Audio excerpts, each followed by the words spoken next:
Ներքին գործերի նախարար Արփինե Սարգսյանը հունիսի 16-ին այցելել է Ներքին գործերի նախարարության կրթահամալիր, հետևելու ուսանողների կացարանային նոր մասնաշենքի շինարարական աշխատանքների ավարտական փուլին։ Ներքին գործերի նախարարի տեղակալ Արմեն Մկրտչյանի եւ կրթահամալիրի ռեկտոր Մանուկ Մուրադյանի ուղեկցությամբ Արփինե Սարգսյանը շրջել է նորակառույց կացարանի տարածքում, ծանոթացել արդեն իրականացված եւ ընթացիկ աշխատանքներին։ Նախարարին են ներկայացվել շինարարության իրականացման ժամանակացույցը, ինչպես նաեւ առաջիկա փուլերում նախատեսվող աշխատանքներն ու միջոցառումները։ Արփինե Սարգսյանը կարևորել է բարձր որակի ապահովմամբ նախագծային լուծումներին ու նորմերին լիարժեք համապատասխանությամբ շինարարական աշխատանքների իրականացումը։ Նա հանձնարարել է ապահովել աշխատանքների բոլոր փուլերի պատշաճ կազմակերպումն ու ժամկետների խիստ վերահսկողությունը։ Ներքին գործերի նախարարը ընդգծել է, որ ծրագրի հաջող իրականացումը կարևոր նշանակություն ունի կրթահամալիրի ենթակառուցվածքների զարգացման, ինչպես նաև սովորողների համար անվտանգ, ժամանակակից եւ հարմարավետ կենցաղային պայմանների ստեղծման տեսանկյունից։ Այսի շրջանակում Արփինե Սարգսյանը ներկայ է գտնվել նաև ապագա պարեկների ուսումնական գործընթացին։ Նա զրուցել է սովորողների հետ, ծանոթացել նրանց կատարած առաջադրանքներին եւ մասնակցել դասապրոցեսին։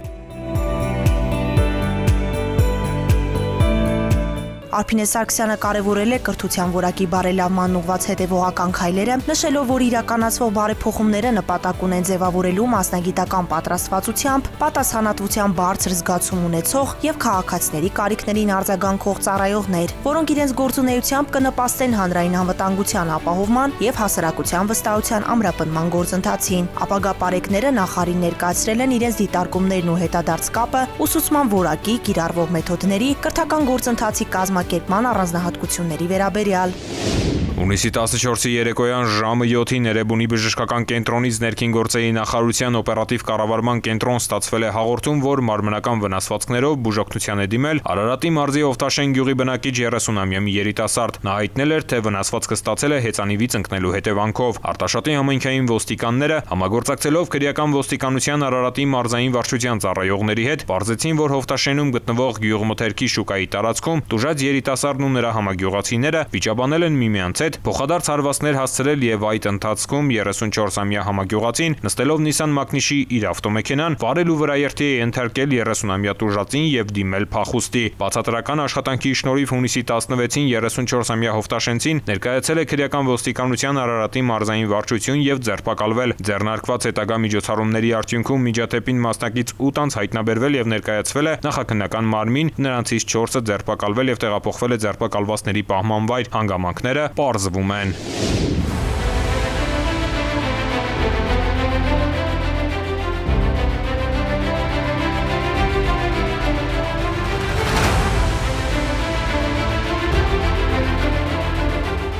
Սա պարզապես ուսումնավարժանք չէ, այլ պատրաստվածության իրական փորձություն ջրային միջավայրում հնարավոր արտակարգ իրավիճակներին ճիշտ արձագանքելու համար։ Առաջին անգամ Սևանա լճում անցկացվել է հրդեհաշիջման աշխատանքների կազմակերպումը եւ իրականացումը զբոսանավում առաջացած հրդեհի դեպքում թեմայով տակտիկական ուսումնավարժանք։ Ուսումնավարժությանը հետևում էին Գեղարքունիքի մարզպետ Կարեն Սարգսյանը, Փրկարար ծառայության Գեղարքունիքի մարզային փրկարարական վարչության պետ Գարեգին Հակոբյանը, Պարեկային ծառայության Գեղարքունիքի մարզի գումարտակի հրամանատար Աղաս Խաչատրյանը։ Սցենարի համաձայն Սևանա լճում գտնվող զբոսանավում հրդեհ է բռնկվել։ Դեպքի հետևանքով նավի անձնակազմի 2 անդամ ստացել են տարբեր աստիճանի այրվածքներ, քաղաքացիներից մի քանիսը խուճապահար նետվել են լիճը, իսկ մեկ քաղաքացի ջրահեղձ է եղել։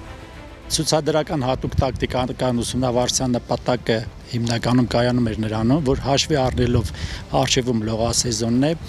եւս մեկ անգամ բոլոր արձագանքող ուժերի մարտունակությունը ել ավելի բարձրացնենք։ Ստեղծված իրավիճակը պահանջում էր միաժամանակ իրականացնել հրդեհաշիջման, որոնողափրկարարական, ջրափրկարարական եւ բժշկական օգնության համալիր գործողություններ։ Ուսումնավարժանքին ներգրավված էին Փրկարար ծառայության Գեղարքունիքի մարզային փրկարարական վարչության ստորաբաժանումները, ջրափրկարարական ջոկատը, Ներքին գործերի նախարարության ոստիկանության ջրային պարեկային ծառայության կարգախմբերը, ինչպես նաեւ Գավառի եւ Սևանի բժշկական կենտրոնների աղետների բժշկության մեկական թիմեր։ Ուսումնական վարժակի ընթացքում համագործակցելով մեր գործընկերների հետ ջրային պարեկային ծառայողները թվով 6 ծառայողներով իրականացրել ենք տարածքի սահմանազատում եւ պայմանական տուժածների դուրսբերում։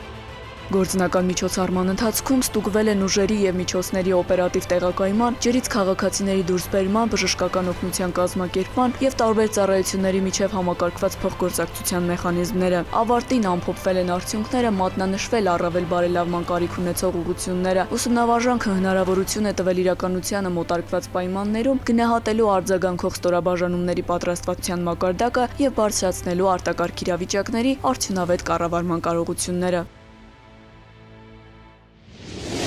Համայնքային ոստիկանության Մեղրիի բաժնի կողմից որպես անհետ կորած որոնվում է 1968 թվականին ծնված Կարեն Սարգսյանը։ Նրա գտնվելու վայրի վերաբերյալ տեղեկություն ունեցողներին խնդրում ենք դիմել համայնքային ոստիկանության Մեղրիի կամ մոտակա բաժին կամ զանգահարել 112։ 112 բարև ձեզ, լսում եմ։ 112 լսում եմ ձեզ։ Քաղաքը նշեք։ Բարի շնորհակալություն, ընդունած։ Ազանգ ունենք քաղաքացուն օգնություն անհրաժեշտ Մաշտոցի փողոցայում։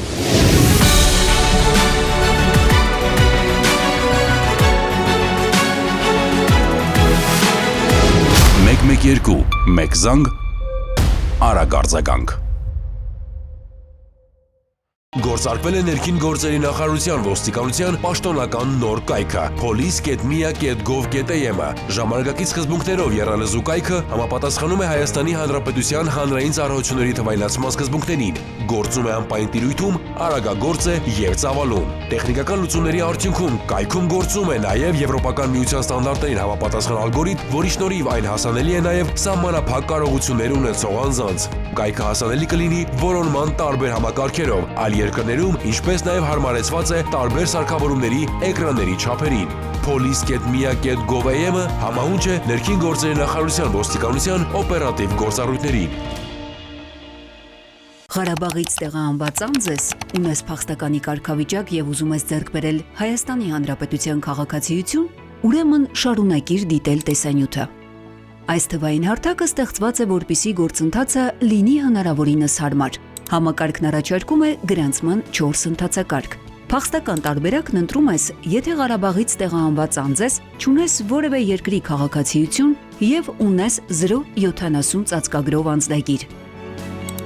Պահանջվող տվյալները լրացնելուց հետո էլեկտրոնային հասցեին կստանաս հղում։ Ինչից հետո պետք է անցնել այդ հղումով, գցել անձնագրի սկանավորված տարբերակը PDF ֆորմատով եւ ավարտել գրանցման գործընթացը, մուտք գործել համակարգ, սեղմել նոր հայտ կոճակը։ Հայտը լրացնելիս հետևիր ուղեցույցին։ Հերթականությամբ գցելով պահանջվող փաստաթղթերն ու լրացնելով անհրաժեշտ դաշտերը։ Հայտն ուղարկելուց հետո այն կհայտնվի նախնական վարույթ կարգավիճակում։ 21 օրվա ընթացքում էլեկտրոնային հասցեին կստանաս ծանուցում հայտի շտկման կամ հաստատման մասին։ Շտկման պահանջը չկատարելու դեպքում հայտը կմերժվի։ Փախստականների համար ծառայությունն անվճար է։ Հաստատումից հետո դու հնարավորություն կունենաս ընտրելու այցի օրը, վայրը եւ ժամը։ Այցելության ընթացքում կստուգվի ներկայացված տվյալների ճշտությունը եւ փաստաթղթերի վավերականությունը։ Այցից հետո 90 օրվա ընթացքում էլեկտրոնային փոստի միջոցով կծանուցվի քաղաքացիության շնորհման կամ մերժման մասին։ Քաղաքացիության շնորհման մասին ծանուցումը ստանալուց հետո անհրաժեշտ է ներկայանալ ներքին գործերի նախարարության միգրացիա եւ քաղաքացիության ծառայություն անձնագրավորվելու նպատակով։ Օտարերկրացի տարբերակն ընտրում ես, եթե Ղարաբաղից տեղահանված անձ ես, բայց ունես այլ երկրի քաղաքացիություն։ Որպես օտարերկրացի, գրանցման ընթացակարգը գրեթե նույնն է։ Սակայն տվյալ դեպքում ծառայության համար պետական տուրքը կազմում է 50,000 դրամ։ Հայաստանի Հանրապետության քաղաքացիության ստացումն այժմ ավելի պարզ է եւ հասանելի ցանկացած վայրից, ցանկացած պահի։